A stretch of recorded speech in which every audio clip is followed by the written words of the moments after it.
Praise the lord. ప్రభువునందు ప్రియమైన గుంటూరు పట్టణ పరిసర ప్రాంత ప్రజలందరికీ ఒక ప్రత్యేకమైన ఆహ్వానం క్రీస్తు పేరట. కల్వరి మార్గం పాల్పృథ్వీ మినిస్ట్రీస్ వారి నిర్వహణలో ప్రతి నెల 3వ మంగళవారం, మీ అందరికీ తెలుసు కదా, పరిశుద్ధాత్మ తైలాభిషేక స్వస్థత ఆరాధన జరుగుతుంది.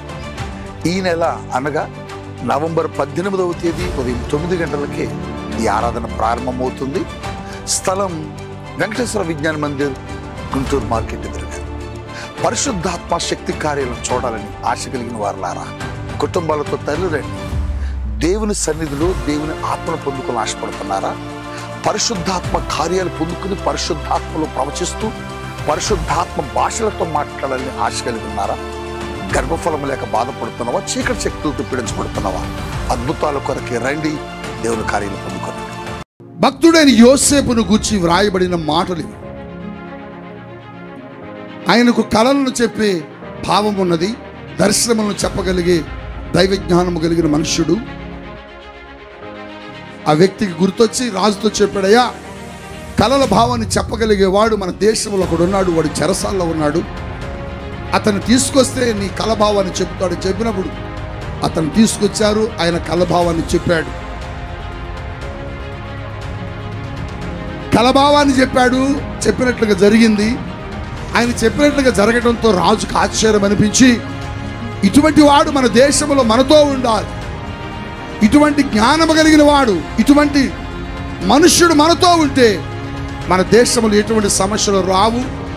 ఏదైనా సమస్యలు వచ్చినా వీళ్ళు వాటిని పరిష్కరించుటకు తగిన జ్ఞానము గల వారిని భావించి రాజు తను కూర్చునే రథం మీద తన వస్త్రములు, రాజవస్త్రములను ధరింపచేసి చేతికి ఉంగరం పెట్టాడు, సన్నపు నార బట్టలు ధరించాడు. ఆ తర్వాత ఆయన మెడలో ఒక గొలుసు వేశాడు. వేసి ఆయన రథముల మీద కూర్చోబెట్టి వాళ్ళందరికీ చెబుతున్నాడు. ఆయన ఎప్పుడైతే కూర్చోబెట్టాడో అక్కడ ఉన్న వాళ్ళందరూ ఏం చేస్తున్నారంటేనట, వందనములు చెబుతున్నారట. దేవునికి స్తోత్రం. ఎందుకు యోసేపుకి ఉంగరాన్ని పెట్టాడు? ఎందుకు యోసేపు మెడలో గొలుసు వేశాడు ఫరో అంటే, ఒక బానిసగా అమ్మబడిన మనుషుడు, ఒక జీతగాడిగా తీసుకొని రాబడిన ఒక మనుషుడు, అతను దేవుని చేతిలో ఏ రీతిగా ఆశీర్వాదాలు పొందుకుంటున్నాడు, దేవుడు అతన్ని ఎందుకు పంపాడో, దేవుడు తన పట్ల కలిగి ఉన్న ఉద్దేశాలు దేవుడు నెరవేరుస్తున్నాడు. మీరు చూడండి, దేవుడు నిన్ను కూడా అలా చేయబోతున్నాడు. ఇది నీ కొరకు దేవుడు ప్రవశిస్తూ చెబుతున్న మాట. నీ మెడలో నీకు గొలుసు రాబోతున్నది, నీ మీదకు నార వస్త్రములు రాబోతున్నాయి, నీ యొక్క చేతికి ఉంగరము ధరింప చేయబోతున్నది. వెలివేయబడి బ్రతికావేమో, విలువ లేని వాడిగా బ్రతికావేమో, గోతులే వేయబడిన వాడిగా బ్రతికావేమో. దేవుడు నీ స్థితిని, నీ బ్రతుకును ఈ వాక్యం ద్వారా మార్చబోతున్నాడు. ఆదికాండము 41వ అధ్యాయము 41వ వచనాన్ని చదువుకుందాం, చూద్దాం. నా వైపు ఒక్కసారి చూడండి. భక్తుడైన యోసేపును గురించి వ్రాయబడిన మాట ఇది. ఎవ్వరూ అటు ఇటు చూడొద్దు, కొద్ది నిమిషాలే. భక్తుడైన యోసేపును గురించి వ్రాయబడిన మాటలు ఇవి. ఆయనకు కలలను చెప్పే భావం ఉన్నది, దర్శనములను చెప్పగలిగే దైవ జ్ఞానము కలిగిన మనుష్యుడు. వీళ్ళ స్నేహితులు, కుటుంబీకులందరూ పనిచేసుకున్న సమయంలో యోసేపుకు వచ్చిన దర్శనాన్ని, యోసేపుకు వచ్చిన కలను తన సహోదరుల దగ్గరకు వచ్చి చెప్పాడు. అన్నలారా, పొలంలో పని చేయుచుండగా మీ పనులన్నీ నా పనకు సాగిలపడుతున్నాయి అని వారు కోపగించుకొని, అయితే మేము నీకు సాగిలపడే వారిగా కనబడుతున్నామా అని కొట్టి గోతిలో పడేసి చంపాలని ప్రయత్నం చేసి, చంపడం ఎందుకులే, ఎవరికైనా అమ్మేద్దామని చెప్పి ఆ మార్గంలో ఐగుప్తీయులు వెళుతుండగా ఇస్మాయిలీలకు యోసేపుని బానిసగా జీతగాడిగా అమ్మేశారు.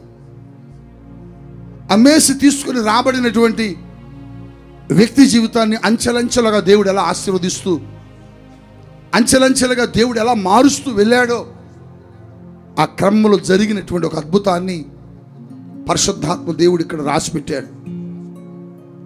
ఏదో ఒక నేరం మోపబడ్డది, ఆయన చేయని నేరం. ఆ నేరం మోపబడినందుకు తీసుకుని వెళ్ళి చెరసాలలో వేయించారు. చెరసాలలో కూడా ఇద్దరు వ్యక్తులు నేరం చేసిన వాళ్ళు వచ్చారు. వాళ్ళకు కూడా ఒక కల వచ్చింది. ఆ కలభావం వాళ్ళకి అర్థం కాకపోతే చెరసాలలో యోసేపు ఆ కలభావాన్ని చెప్పాడు. ఆ తర్వాత ఒక వ్యక్తి చనిపోయాడు, ఒక వ్యక్తి తిరిగి తన ఉద్యోగంలో జాయిన్ అయ్యాడు. ఆ జాయిన్ అయిన ఉద్యోగంలో జాయిన్ అయిన వ్యక్తి రాజు దగ్గర ఉన్నాడు. రాజుకు ఒక కల వచ్చింది. ఆ కలభావాన్ని ఆ దేశంలో చెప్పేవాళ్ళు ఎవరైనా ఉన్నారని పరిశీలిస్తే ఎవరు దొరకలే. ఆ సమయంలో చెరసాలలో తన గురించి చెప్పినటువంటి యోసేపు ఆ వ్యక్తికి గుర్తొచ్చి రాజుతో చెప్పాడయ్యా, కలల భావాన్ని చెప్పగలిగేవాడు మన దేశంలో ఒకడు ఉన్నాడు, వాడు చెరసాలలో ఉన్నాడు, అతను తీసుకొస్తే నీ కలభావాన్ని చెబుతాడని చెప్పినప్పుడు అతను తీసుకొచ్చారు. ఆయన కలభావాన్ని చెప్పాడు. ఆయన ఏదైతే చెప్పాడో దేశంలో అదే జరిగింది. హల్లెలూయా. అప్పుడు రాజు ఆశ్చర్యపోయి ఆయన చూసి అభినందించి ఆయనకి ఏం చేశాడో ఇక్కడ రాయబడ్డది. చూడండి 41వ వచన భాగంలో ఏమని, మరియు ఆ ఫరో చూడుము ఐగుప్తు దేశమంతటి మీద నిన్ను నియమించి ఉన్నాను. ఏ బాబు, ఎంత గొప్ప కళను చెప్పావయ్యా. ఎవడు చెప్పని భావాన్ని, ఎవరికి తెలియనటువంటి ఒక గొప్ప అర్థాన్ని నువ్వు చెప్పావు. చాలా సంతోషం. అయితే నువ్వు నా దగ్గర ఉండాలి. నువ్వు ఎలా ఉండాలి, ఆయనకి ఎలాంటి అధికారాన్ని ఆ ఫరో ఇచ్చాడు చూద్దాం. మరియు ఫరో తన చేతినున్న తన ఉంగరమును తీసి, అబ్బబ్బబ్బబ్బబ్బ, తన చేతికి ఉన్న ఉంగరమును తీసి యోసేపు చేతికి పెట్టి సన్నపు నార బట్టలు అతనికి తొడిగించి, సన్నపు నార బట్టలు ఆయనకి తొడిగించి అతని మెడకు బంగారు గొలుసు పెట్టి తన రెండవ రథం మీద అతన్ని ఎక్కించెను. తన 2 రథముల మీద ఆయన ఎక్కించాడు. డబ్బా. అప్పుడు వందనము చేయుడని అతని ముందర జనులు కేకలు వేస్తున్నారు. చూడండి, ఒక బానిసగా అమ్మబడిన మనుషుడు, ఒక జీతగాడిగా తీసుకొని రాబడిన ఒక మనుషుడు, అతను దేవుని చేతిలో ఏ రీతిగా ఆశీర్వాదాలు పొందుకుంటున్నాడో, దేవుడు అతన్ని ఎందుకు పంపాడో, దేవుడు తన పట్ల కలిగి ఉన్న ఉద్దేశాలు దేవుడు నెరవేరుస్తున్నాడు. మీరు చూడండి, కలభావాన్ని చెప్పినట్లుగా జరిగింది. ఆయన చెప్పినట్లుగా జరగడంతో రాజుకు ఆశ్చర్యం అనిపించి, ఇటువంటి వాడు మన దేశంలో మనతో ఉండాలి, ఇటువంటి జ్ఞానము కలిగిన వాడు, ఇటువంటి మనుష్యుడు మనతో ఉంటే మన దేశంలో ఎటువంటి సమస్యలు రావు. ఏదైనా సమస్యలు వచ్చినా వీళ్ళు వాటిని పరిష్కరించుటకు తగిన జ్ఞానము గల వారిని భావించి రాజు తను కూర్చునే రథం మీద తన రాజవస్త్రములను ధరింపచేసి ఆయనకు ఒక ఉంగరము ధరించి ఏం చేశాడట, ఇంకా సన్నపు నార బట్టలను తొడిగించి అతని మెడకు బంగారు గొలుసు, అదిగో చేతికి ఉంగరం పెట్టాడు, సన్నపు నార బట్టలు ధరించాడు. ఆ తర్వాత ఆయన మెడలో ఒక గొలుసు వేసి ఆయన రథముల మీద కూర్చోబెట్టి వాళ్ళందరికీ చెబుతున్నాడు. ఇక్కడ ఆయన ఎప్పుడైతే కూర్చోబెట్టాడో అక్కడ ఉన్న వాళ్ళందరూ ఏం చేస్తున్నారంటేనట, వందనములు చెబుతున్నారట. దేవునికి స్తోత్రం. హల్లెలూయా, హల్లెలూయా. ఎందుకు యోసేపుకి రాజవస్త్రం ధరింపజేశాడు? ఎందుకు యోసేపుకి ఉంగరాన్ని పెట్టాడు? ఎందుకు యోసేపు మెడలో గొలుసు వేశాడు ఫరో అంటే, ఇతడు బానిసగా తీసుకురాబడ్డాడు. ఆ దేశంలో అనేకులకు తెలుసు, బానిసగా తీసుకొచ్చిన వ్యక్తి ఇప్పుడు మిమ్మల్ని పరిపాలించడానికి వస్తున్నాడు అంటే ఎవరు తనను గౌరవించరు, గుర్తించరు. అందుకోసమే ఫరో ఏం చేశాడంటే తన పరిస్థితులన్నిటినీ చూసి మార్చేసి పాత వస్త్రాలు తీసి మంచిగా కటింగ్ వేయించి మంచి క్రాఫ్ తీయించి ఆయనకు ఒక ఉంగరం పెట్టాడు, వస్త్రాలు చేశాడు, అలాగనే మెడలో గొలిసేసాడు. ఇప్పుడు ఆయన ఎలా మారిపోయాడంటే బానిసగా లేడు. ఇప్పుడు ఎట్లా కనపడుతున్నాడు? ఎట్లా కనపడుతున్నాడు?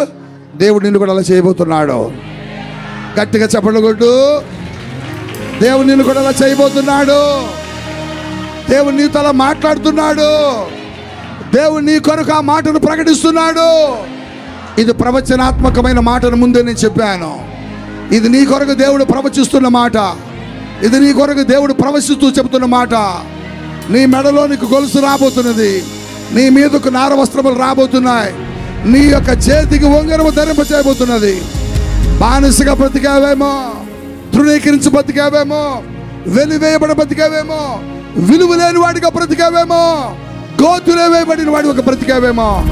దేవుడు నీ స్థితిని, నీ బ్రతుకును ఈ వాక్యం ద్వారా మార్చబోతున్నాడు. నీ స్థితిగతుల్లో దేవుడు మార్చబోతున్నాడు. నీ జీవిత విలువలో దేవుడు మార్చబోతున్నాడు. నీ కుటుంబ పరిస్థితులను దేవుడు మార్చబోతున్నాడు. నీ మెడలో నీకు అధికారము కలిగిన గొలుసు రాబోతున్నది.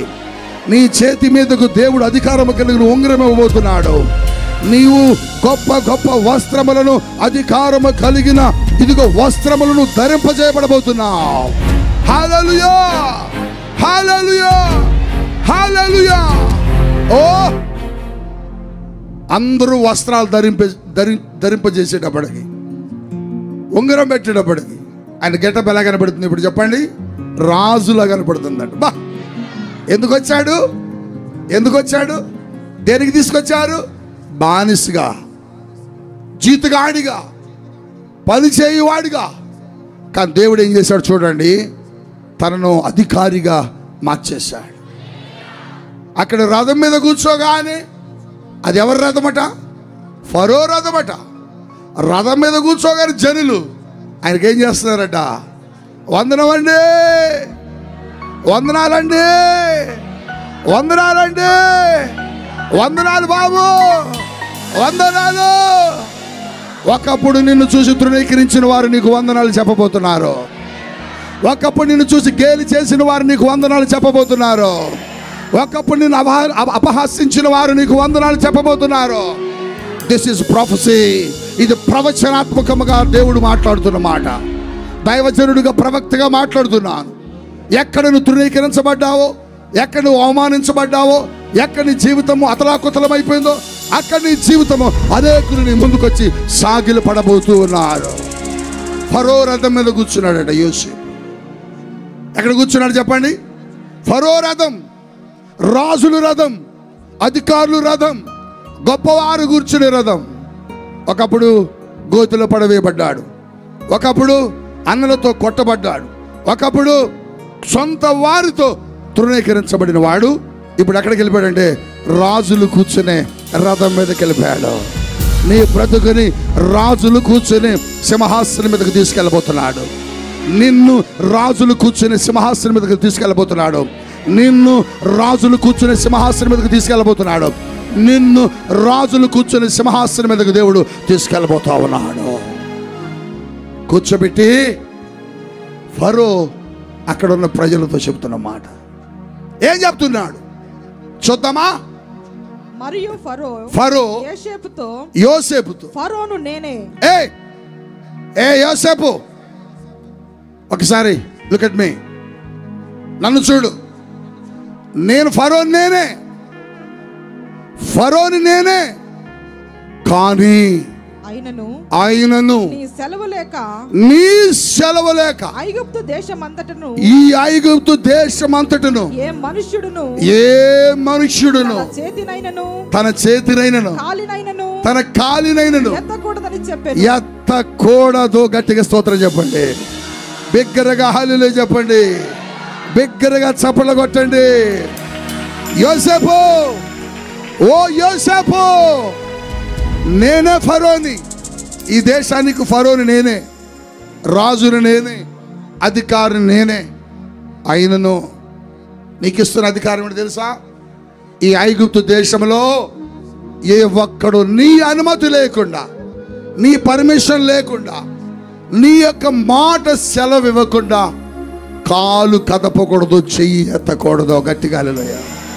ఎంత అధికారం, ఎంత అధికారం, ఎంత అధికారం ఫరో నుంచి యోసేపు చేతికి దొరికింది. యోసేపు ఒక బానిస, యోసేపు ఒక జీతగాడు, యోసేపు ఒక కూలివాడిగా తీసుకురాబడ్డాడు. అటువంటి వాడు ఆ దేశంలో ఎలాంటి ఆధిక్యతను పొందుకున్నాడంటే, ఎలాంటి ఆశీర్వాదాన్ని పొందుకున్నాడంటే, ఎలాంటి అధికారమును పొందుకున్నాడంటే, తన అనుమతి లేకుండా ఐగుప్తీయులలో ఒక్కడు కూడా కాలు కదపకూడదట, చెయ్యి ఎత్తకూడదట, ఎక్కడికి వెళ్ళకూడదట. నీ మాట రాజశాసనం, నీ మాటే అధికారం, నీ మాటే విలువైనది. నువ్వు ఏది చెబితే అదే. నువ్వు అవునంటే అవును, నువ్వు కాదంటే కాదు యోసేపు అని అధికారం ఇచ్చాడు. బా, ఎందుకు ఇంత అధికారం యోసేపుకి వచ్చింది? ఎందుకు అంత అధికారం యోసేపుకి వచ్చింది? యోసేపుకి రావడానికి గల కారణం ఏంటి? యోసేపు అంత ఆధిక్యతను పొందుకోవడానికి గల కారణం ఏంటి? యోసేపులో ఫరో ఏం చూశాడు? ఫరోకి యోసేపులో ఏమి కనబడిందో 38వ అధ్యాయంలో 38వ వచనంలో ఆయన చెప్తున్నాడు.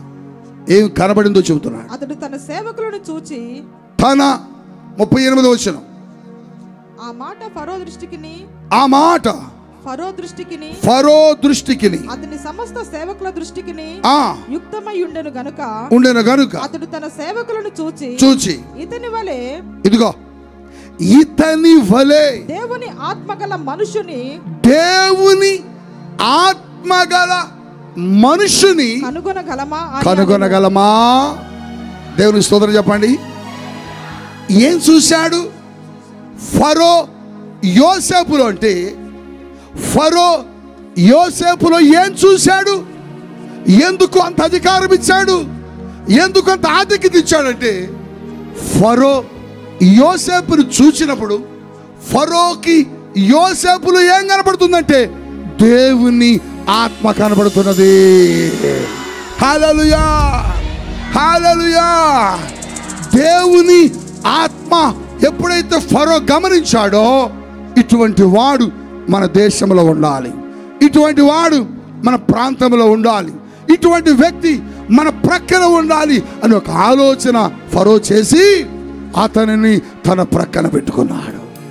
అతని అధికారమును తనకిచ్చాడు, అతని ఆధిక్యతను తనకిచ్చాడు, అతని ఘనతను తనకిచ్చాడు.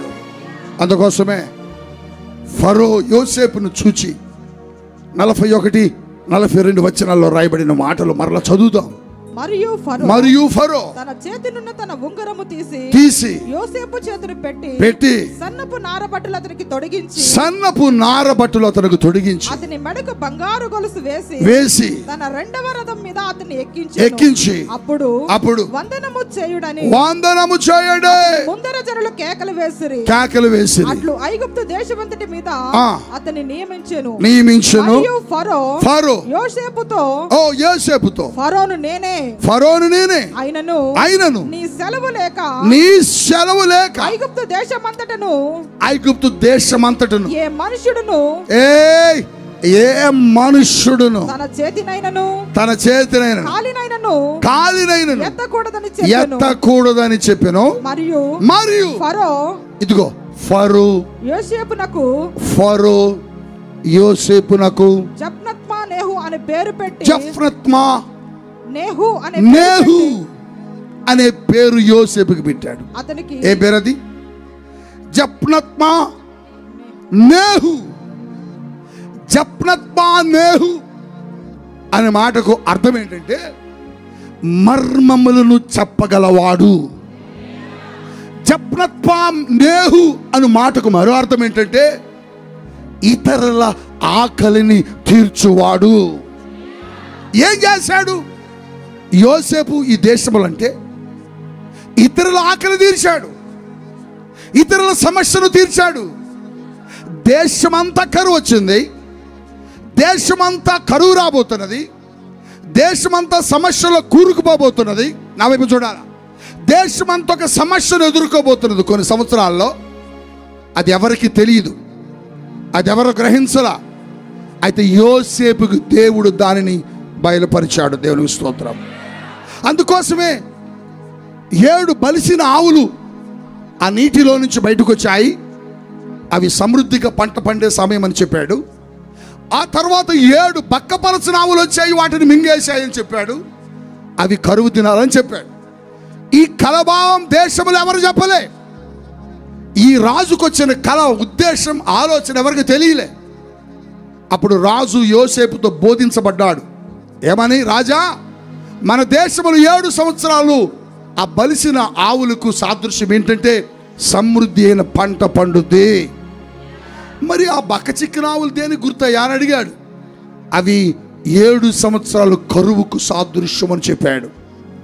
నిజంగానే యోసేపు ఎలా చెప్పాడో అలాగనే 7 సంవత్సరాలు సమృద్ధి అయిన పంట పండింది. 7 సంవత్సరాల తర్వాత కరువు వచ్చింది. ఇక్కడ యోసేపుని ఎందుకు జప్నత్పానేహు అని పేరు పెట్టాడంటే, యోసేపు ఇచ్చిన సలహా ఏంటంటే, సమృద్ధిగా పంట పండే సమయంలో, సమృద్ధిగా పంట పండే తరుణంలో మనము ఇచ్చలవిడిగా దాన్ని పాడు చేయకుండా జాగ్రత్త పరుచుకొని దేశంలో దాచిపెడదాం. మరో 7 సంవత్సరాలు కరువు వస్తుంది కదా, ఆ కరువు కాలంలో ఈ ధాన్యాన్ని మన దేశమంతా తింటారని చెప్పాడు. అవును, కరువు కాలంలో, కరువు దినాలలో ఐగుప్తు దేశంలో ధాన్యం దొరుకుతున్నదన్న సంగతిని యాకోబు విన్నాడు. అంటే కరువు కాలంలో, ఎక్కడ పంటలు పండని కాలంలో, ఏ దేశంలో పంటలు లేని సమయంలో భోజనం కోసం తహతహలాడుతున్న ప్రక్కన దేశాలు, ప్రక్క దేశాలు తిండి కోసం కొట్టుకు చచ్చిపోతుంటే, ప్రక్క దేశాల్లో పంటలు లేక మనుషులు చనిపోతుంటే, ఐగుప్తు దేశంలో మాత్రం పంట సమృద్ధిగా దొరుకుతుంది. దానికి కారణం ఏంటి తెలుసా? దానికి కారణం ఎవరు? యోసేపే. అందుకనే అనేక దేశాల నుంచి, అనేక పట్టణాల నుంచి, అనేక ప్రాంతాల నుంచి ఐగుప్తు దేశానికి ధాన్యం కొనుక్కోవడానికి వచ్చారు. ఆ దేశంలో సమృద్ధిగా తింటున్నారు, ఆ దేశంలో మనుషులు బ్రతుకున్నారు, ఆ దేశంలో సుఖంగా జీవిస్తున్నారు, ఆ దేశంలో ప్రజలందరూ సంతోషముగా కరువు దినములో కూడా భోజనం చేయగలిగారు.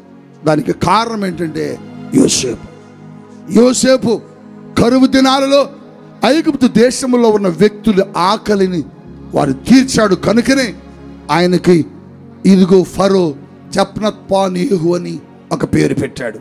అంటే ఇతరుల ఆకలి తీర్చేవాడు, ఇతర కష్టాలను పంచుకునేవాడు, ఇతర సమస్యలను పరిష్కరించేవాడు, ఇతర కుటుంబాల గురించి ఆలోచన చేసేవాడు అని అర్థం ఆ పేరులో ఉన్నది. ప్రియ దైవ జనాంగమా, ప్రియ దేవుని పిల్లలారా, నీవు గనుక దేవుని ఆత్మతో గనుక నువ్వు ఉంటే నువ్వు కూడా ఇతరుల ఆకలిని తీర్చే వ్యక్తిగా మారిపోతావు. దేవుని ఆత్మ నీలో ఉండాలి. దేవుని ఆత్మ నీలో ఉంటే నీకు దైవ జ్ఞానం వస్తుంది. యోసేపుకి ఆ సంగతి ఎలా తెలిసింది? యోసేపులో దేవుని ఆత్మ ఉండదు కనుక. దేవుని ఆత్మ ఎవరిలో ఉంటుందో వారు ఇతరుల ఆకలి తీర్చగలుగుతారు. దేవుని ఆత్మ కలిగిన వారు ఇతరులకు సహాయపడతారు. దేవుని ఆత్మ కలిగిన మనుషుడు దేవుని సహవాసానికి సహాయకుడిగా ఉంటాడు. ఇందాక నేను వచ్చే ముందు దైవజనరాలు చెబుతున్నారు, అది బీద సంఘం, చాలా బీద సంఘం. మాసిదోనియా సంఘం చాలా బీద సంఘం. బీద సంఘమే అయినప్పుడు కూడా ఆ సంఘమట సేవకులకు సహకరించిందట, సేవకులకు కానుకలు ఇచ్చిందట, సేవకులు స్వార్థకు పంపిందట, సేవకులకు భోజనం పెట్టిందట, సేవకులకు ఆశ్రయం ఇచ్చిందట, సేవకులను దేవుని పని కొరకే పురుకొల్పిందట. ఎలాంటి పరిస్థితుల్లో? వారి దగ్గర ఉండి ఇవ్వలా, వారి జేబులో డబ్బులుండి ఇవ్వలా, వారి జేబులో ధనం ఉండి ఇవ్వలా. వారు ఎలాంటి పరిస్థితుల్లో ఇచ్చారని బైబిల్ చెప్పిందంటే, వారు బీదవారై ఉన్నప్పటికీ కూడా, లేమిలో నుంచి కూడా వారు ఏం చేశారట? దేవుని పరిచర్యకు వారు ఇవ్వగలిగారు. ఎందుకు ఇవ్వగలిగారు? కారణం ఏంటంటే ఆ సంఘములో దేవుని ఆత్మ ఉన్నది కనుక దేవుని ఆత్మ కలిగిన నువ్వు దేవుని యొక్క సేవకుల అవసరతను గుర్తించగలుగుతావు. దేవుని ఆత్మ నీలో ఉన్నప్పుడు దేవుని సేవకులకు ఏది కావాలో నువ్వు ఇవ్వగలుగుతావు. దేవుని ఆత్మ నీలో పనిచేస్తున్నప్పుడు దేవుని యొక్క అవసరతలేంటో పరిచర్యలో నువ్వు గ్రహించగలుగుతావు. ఇదిగో యోసేపులో దేవుని ఆత్మ ఉన్నది. దేవుని ఆత్మ ఉన్నది కనుకనే మర్మములు చెప్పగలిగేవాడు. దేవుని యొక్క ఆత్మ గలవాడు, ఇతరుల ఆకలిని తీర్చగలవాడై ఉన్నాడు. మాసిదోనియ సంఘం దేవుని సేవకుల ఆకలి తీర్చింది. మాసిదోనియ సంఘం దేవుని సేవకుల అవసరాలు తీర్చింది. అందుకొరకే భారతదేశానికి సువార్త రాగలిగింది. యేసుక్రీస్తు ప్రభువుని గురించి ఈరోజు నువ్వు నేను ప్రకటించుకుంటున్నాము. ఆయన దేవుడు, నిజమైన దేవుడు తెలుసుకున్నాము. నిజమైన దేవుడు యేసుని గుర్తించామంటే ఆనాడు అటువంటి వారు దేవుని సేవకులకు సహకరించబట్టే. అటువంటి వారు దేవుని ఆత్మతో నింపబడి, దేవుని ఆత్మతో నింపబడి దేవుని సేవకుని యొక్క అవసరత చూశారు. దేవునికి స్తోత్రం. దేవుని ఆత్మ నీలో ఉన్నప్పుడు దేవుని సంఘములో ఏ అవసరతను నువ్వు చూడగలుగుతావు. దేవుని ఆత్మ నీతో ఉన్నప్పుడు దేవుని మందిరములో ఏ అక్కరమును నువ్వు చూడగలుగుతావు. దేవుని ఆత్మ నీతో ఉన్నప్పుడు దేవుని సేవకుడు ఏ అక్కరతో నిలబడ్డాడో నువ్వు చూడగలుగుతావు. దేవుని ఆత్మ నీలో ఉంటే మాసిదోనియ సంఘమట దేవుని సేవకుల అవసరాలు తీర్చింది. కానుకలు ఇచ్చారు. పేద స్థితిలో వారు సామర్థ్యమునకు మించి, దేవునికి స్తోత్రం చెప్పాలా, వారు సామర్థ్యమునకు మించి దేవుడు వారిని ద్వారా కానుకలు ఇచ్చేలా చేశాడు. వారి బీదవారే. చాలామంది యూట్యూబ్లో చెబుతున్నారు కానుకలు ఇవ్వద్దు, దశమ భాగాలు ఇవ్వద్దు, సేవకులకు ఇవ్వద్దు అని. వాడెవడో నాకు తెలియదు, కానీ వాడికి వాక్యం తెలియదని నేను నమ్ముతున్నాను. ఎందుకంటే మాసిదోనియ సంఘం ఇచ్చిన సంగతి మర్చిపోయినట్టున్నాడు. బీద విధవరాలు దేవుని కానుక అందరూ వేశారు, ఆవిడ కూడా వేసింది. కానీ దేవుడు అన్నాడు, మీ అందరి కానుక కంటే ఆవిడ కానుక శ్రేష్టమైనదని చెప్పాడు. ఈ సంగతి వాళ్ళు మర్చిపోయినట్టున్నారు. ఆదిమ సంఘం, మాసిదోనియ సంఘములో ఉన్న బీదవారు దేవుని సేవకుల కట్ట కానుకలు ఇచ్చారట. దేవుని సేవకుల అవసరత తీర్చాడు. ప్రియ దేవుని జనగమా, నిన్ను బట్టి ఎవని ఆకలిని తీర్చబడ్డదా? నిన్ను బట్టి నీ సేవకుని ఆకలి తీర్చబడ్డదా?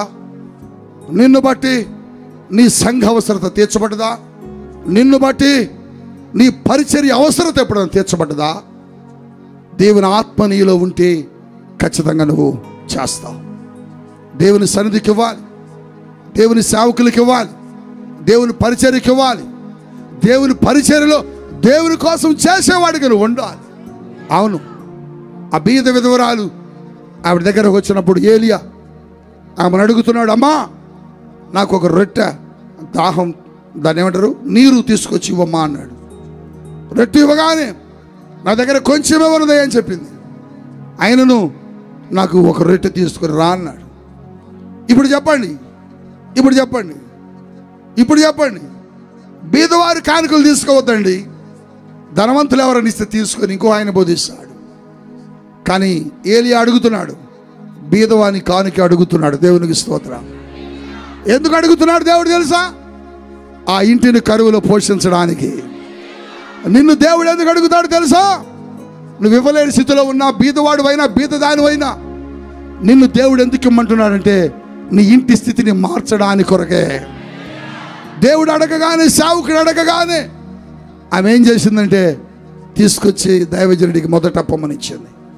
3.5 సంవత్సరాల కరువు కాలంలో, 3.5 సంవత్సరాల శ్రమల కాలంలో ఆ దైవజనుడు ఆ ఇంట్లో నివసించాడు. ఆ దైవజనుడికి మొదట అప్పం పెట్టడాన్ని బట్టి ఆ ఇల్లు 3.5 సంవత్సరాలు పోషించబడ్డది. ప్రియ సంగమా, దేవుని సేవకుని ఆకలి తీర్చే బీద విధవరాలి ఇల్లుగా నువ్వు మారాలి. దేవుని పరిచర్య అక్కరలు తీర్చే బీద విధవరాలి ఇల్లుగా నువ్వు కూడా మారిపోవాలి. కెరీతు వాగు దగ్గర దైవజనుడు కూర్చున్నాడు భోజనం కోసం. దేవుడు చెబుతున్నాడు, కాకోలముతో నేను నీకు భోజనం పెడతాను అన్నాడు. కాకులు ఇదిగో ప్రవక్త ఏలియాకు కాకులు భోజనం తీసుకొస్తున్నాయి. దేవునికి స్తోత్రం చెప్పండి. చెప్పండి హల్లెలూయానండి, హల్లెలూయానండి, హల్లెలూయానండి. ఒక అద్భుతమైన మాట చెప్పబోతున్నాడు. హల్లెలూయానండి, హల్లెలూయానండి, హల్లెలూయానండి. అది ఏ దినాలు? కరువు దినాలు. ఆ దేశంలో ఏముంది? కరువు ఉన్నది. ఆ దేశంలో ఏమున్నది? కరువు ఉన్నది. కరువు దినాల్లో కాకులకు రొట్టెలు ఎక్కడ దొరికాయి? కరువు దినాలలో కాకులకు మాంసం ఎక్కడ దొరికింది? కరువు అండి, ఇంట్లో పరిస్థితి బాగలేదండి, పప్పుచారు వేసుకొని తిన్నామయ్యా అని చెప్తా. కరువుగా ఉంది, పరిస్థితి బాగలేదు, నీళ్ళు పోసుకొని తాగామయ్యా నువ్వు చెబుతావు. కానీ కరువు కాలంలో ఆ దేశంలో కాకులకు రొట్టెలు ఎక్కడ దొరికాయి? కాకులకు మాంసం ఎక్కడ దొరికింది? అసలు ఎక్కడ దొరికింది? ఎక్కడ దొరికింది?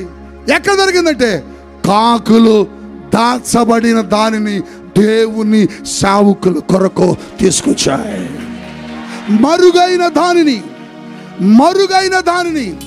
ఎవరికి కనబడని ఆహారాన్ని దేవుని సేవకుడి కోసం దాచిన దాన్ని కాకులు తీసుకొచ్చాయి.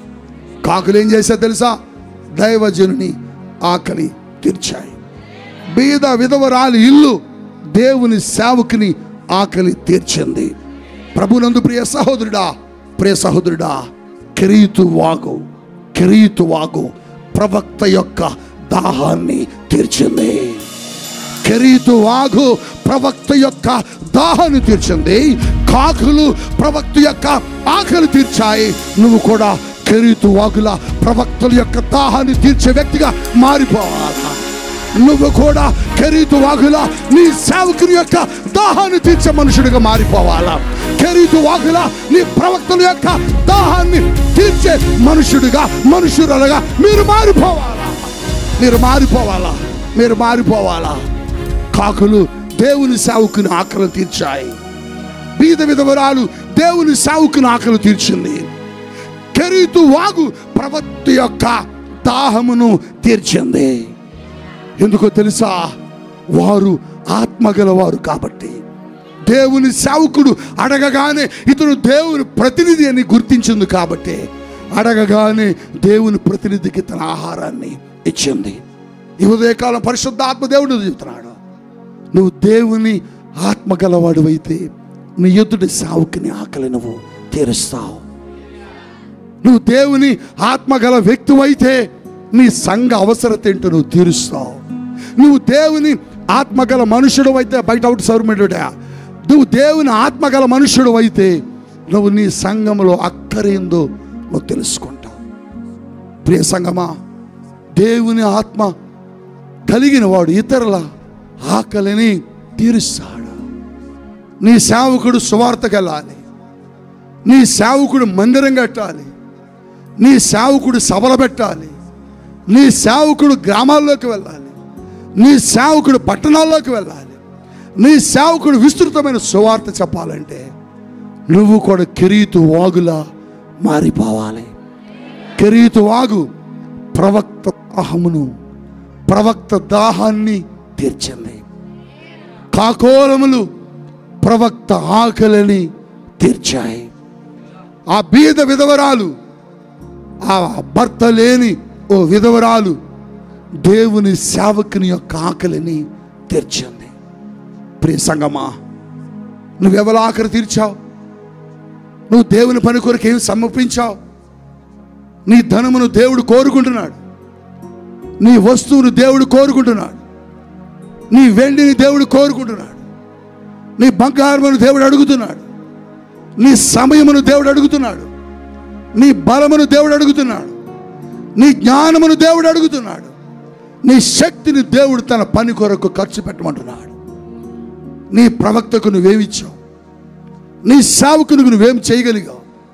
నీ మందిరానికి నువ్వేం చేశావు? నువ్వు నిజంగా దేవుని ఆత్మగల వాడు అయితే ఇతరుల ఆకలి తీర్చే వ్యక్తిగా మారాలి. యోసేపు దేశంలో ఉన్న ప్రతి వ్యక్తి ఆకలిని కరువు దినాల్లో తీర్చాడు. ప్రభు నీతో చెబుతున్నాడు, ప్రభు నీతో మాట్లాడుతున్నాడు. నువ్వు కూడా అలా మారిపోవాలి, నువ్వు కూడా అలా సిద్ధపడాలి. ఒకప్పుడు యోసేపు ఎక్కడున్నాడు? గోతులో పడవేయబడ్డాడు. గోతులో పడవేయబడిన యోసేపుని ఐగుప్తు దేశానికి తీసుకుని వెళ్ళే వ్యక్తులు ఆ మార్గంలోకి వచ్చారు. నిన్ను కూడా ఐగుప్తునికి తీసుకుని వెళ్ళే వారిని ఎదుటికి రాబోతున్నారు.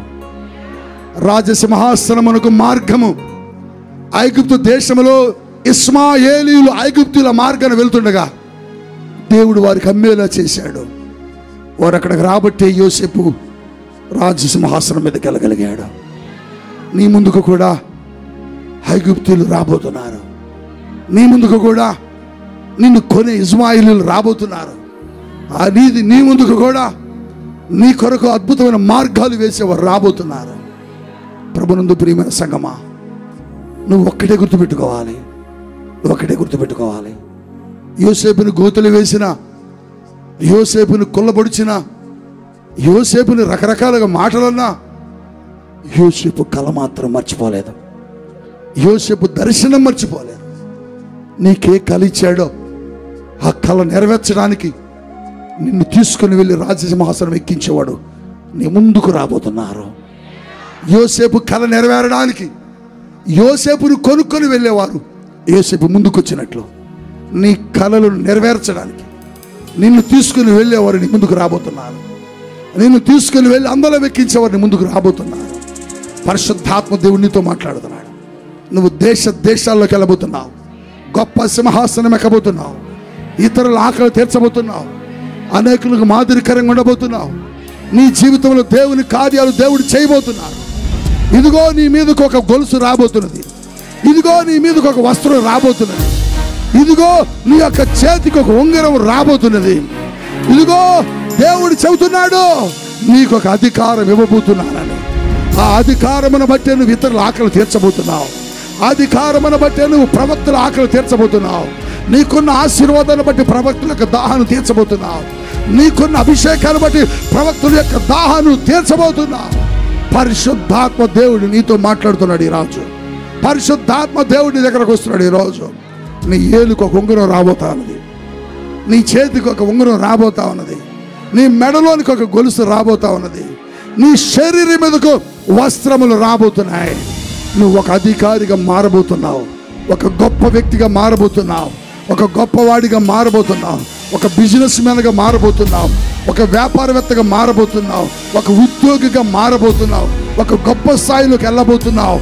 నిన్ను చూసిన అనేకులు ఏమనబోతున్నారో తెలుసా? పరిశుద్ధాత్ముడు మాట్లాడుతున్నాడు. నిన్ను చూసిన అనేకులు ఏమనబోతున్నారో తెలుసా? ఇదిగో దీవిన దేవుని ఆత్మగల వ్యక్తి అని. ఇదిగో స్వరూపరాని దేవుని ఆత్మగల వ్యక్తి అని. ఇదిగో ప్యూలా దేవుని ఆత్మగల వ్యక్తి అని. ఇదిగో ప్రదీప్ దేవుని ఆత్మగల వ్యక్తి అని. ఇదిగో మోషే దేవుని ఆత్మగల వ్యక్తి అని. ఇదిగో ఎస్తేరు దేవుని ఆత్మగల వ్యక్తి అని. ఇదిగో ప్రబలక దేవుని ఆత్మ కలిగిన వ్యక్తి అని. ఇదిగో నిర్మల దేవుని ఆత్మగల వ్యక్తి అని. ఇదిగో సుశీల దేవుని ఆత్మగల వ్యక్తి అని. ఇదిగో దేవుడు నీ ముందుకు వచ్చిన వారు అనేకులు చెప్పబోతున్నారు. నిన్ను చూసిన ప్రతి ఒక్కరూ ఈవిడ దేవుని ఆత్మగల వ్యక్తి అని.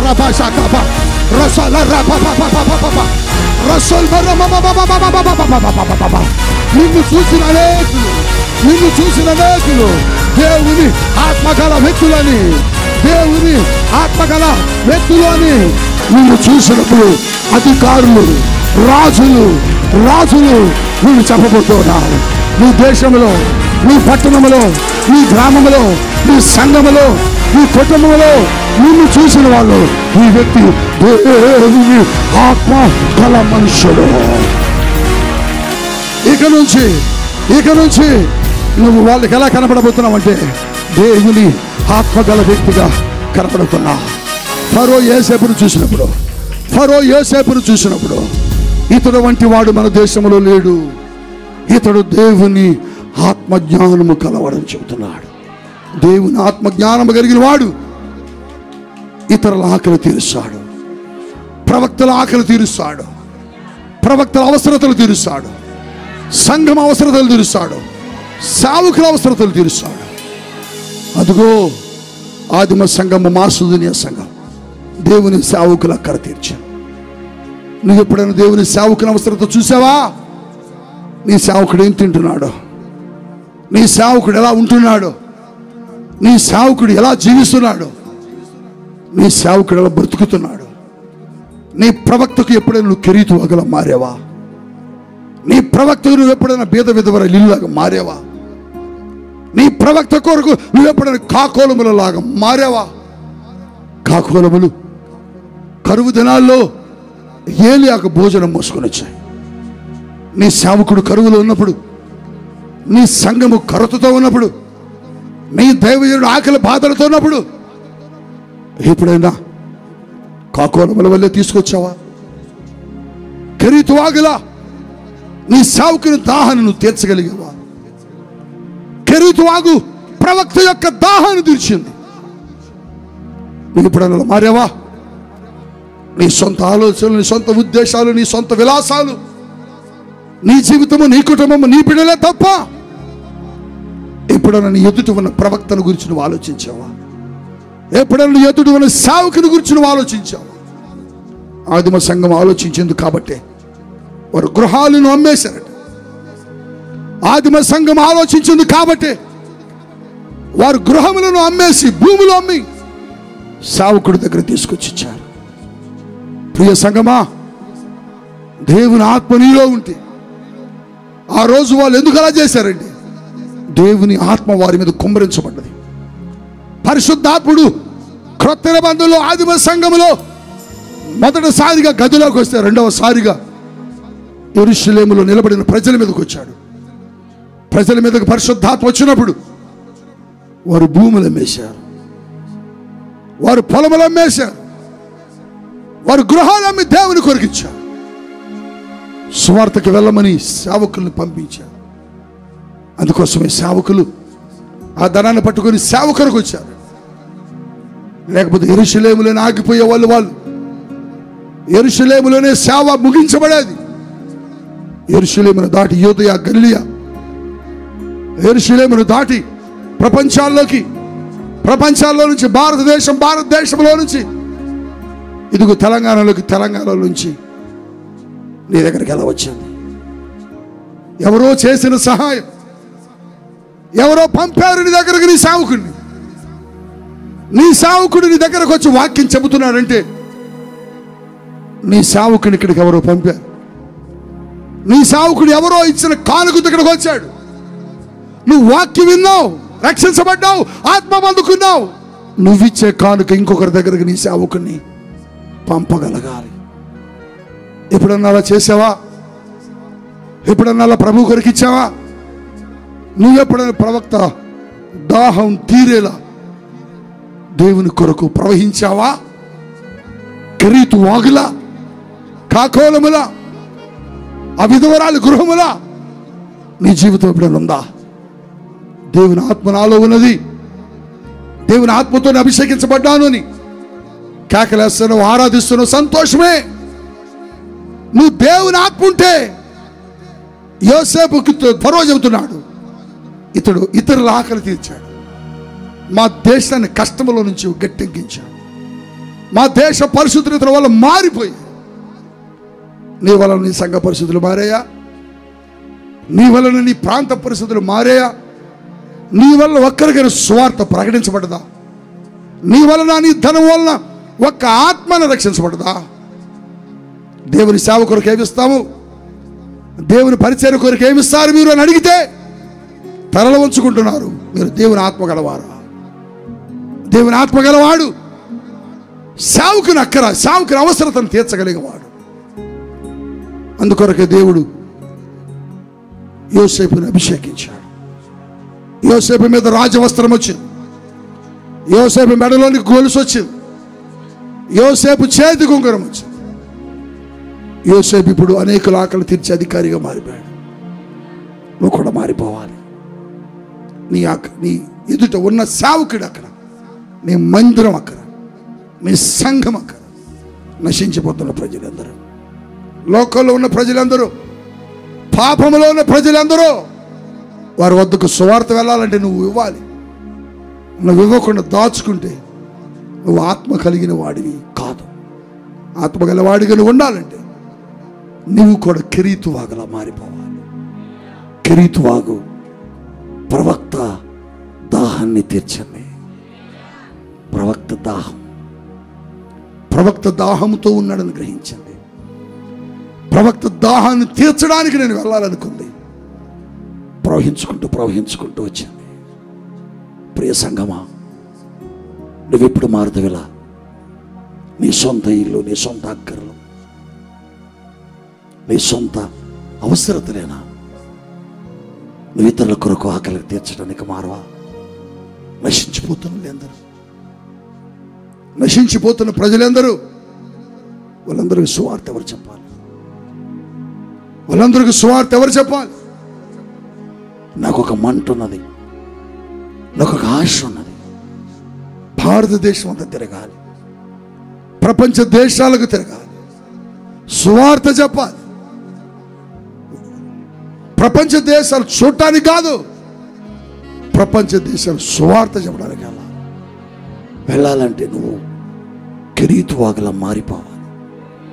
నువ్వు కెరీతువాగులా మారితే నీ ప్రవక్త యొక్క ఆకలి తీర్చబడింది, దాహం తీర్చబడింది. మారతావా? దేవుని కొరకు ఇవ్వగలుగుతావా? దేవుని కొరకు చేయగలుగుతావా? చేసేలా దేవుడు నిన్ను చేయబోతున్నాడు. నీ చేతికి ఒక ఉంగరం రాబోతుంది, నీ మీదకి ఒక అధికారము కలిగిన వస్త్రము రాబోతుంది, నీ మెడలోకి ఒక గొలుసు రాబోతుంది. అవి అధికారమునకు గుర్తు.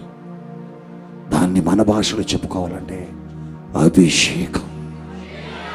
అభిషేకం. ఆ అభిషేకం నీ మీదకి రాబోతుంది. ఆ అభిషేకం నీ మీదకి రాబోతుంది. ఆ అభిషేకం నాకు కావాలి అంటే నువ్వు అక్కడ లేచి నిలబడవు.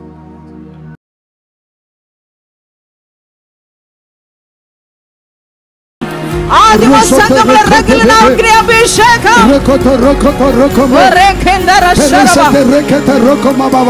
హల్లెలూయా. నన్ను నింపయ్యనడు.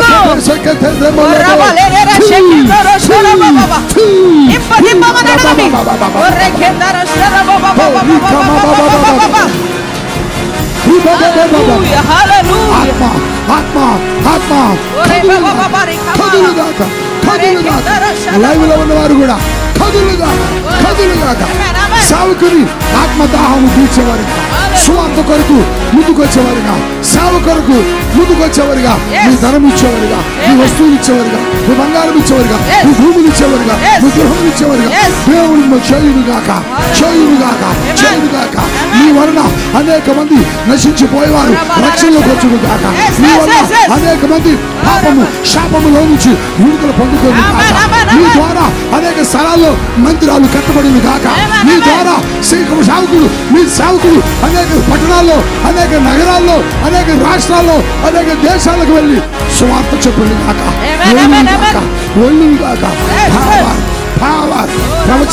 ప్రవచనం జరుగును గాక. మిమ్మల్ని అధికారులుగా చేస్తున్నాడు. మీ మీదకు ఇదిగో మీ చేతి ఉంగరం, మీ నడులో గొలుసు, మీ మీదకు వస్త్రాలు. ఓ బాబా, అభిషేకం.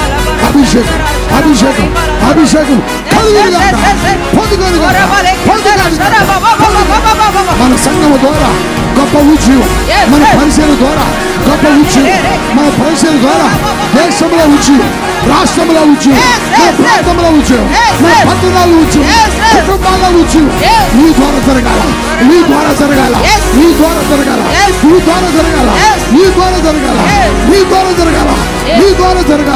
నువ్వు వచ్చిన కర్రలు నెరవేరాలి, నువ్వు పొందిన దర్శనం నెరవేరాలి, నువ్వు చూసిన దర్శనం నెరవేరాలి.